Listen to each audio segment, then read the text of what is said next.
Assalomu alaykum hurmatli kuzatuvchilar. Yana bugun bir sux nazar to'g'risiga to'xtalib o'tamiz.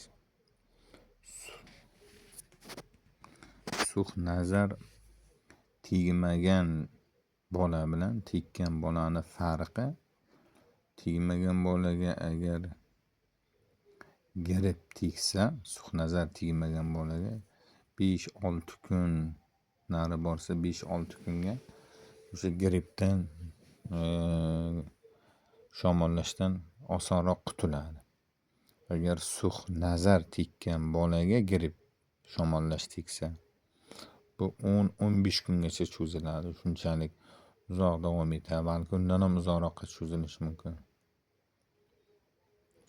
mumkin. Bu shu ko'p paytlarda ota-onasidan,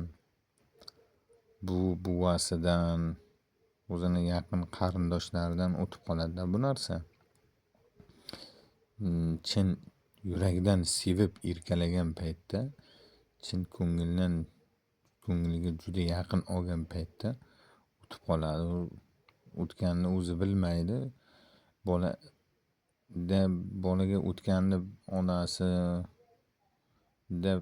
bilinishi kerak. Chunki bola injiq bo'lib qoladi. Uncha narsaga ko'nmay qoladi. Injiq, yig'loqi bo'lib, uyqusi qochib, mana shunday bo'lib qoladi. O'sha sux nazar tekkan bola.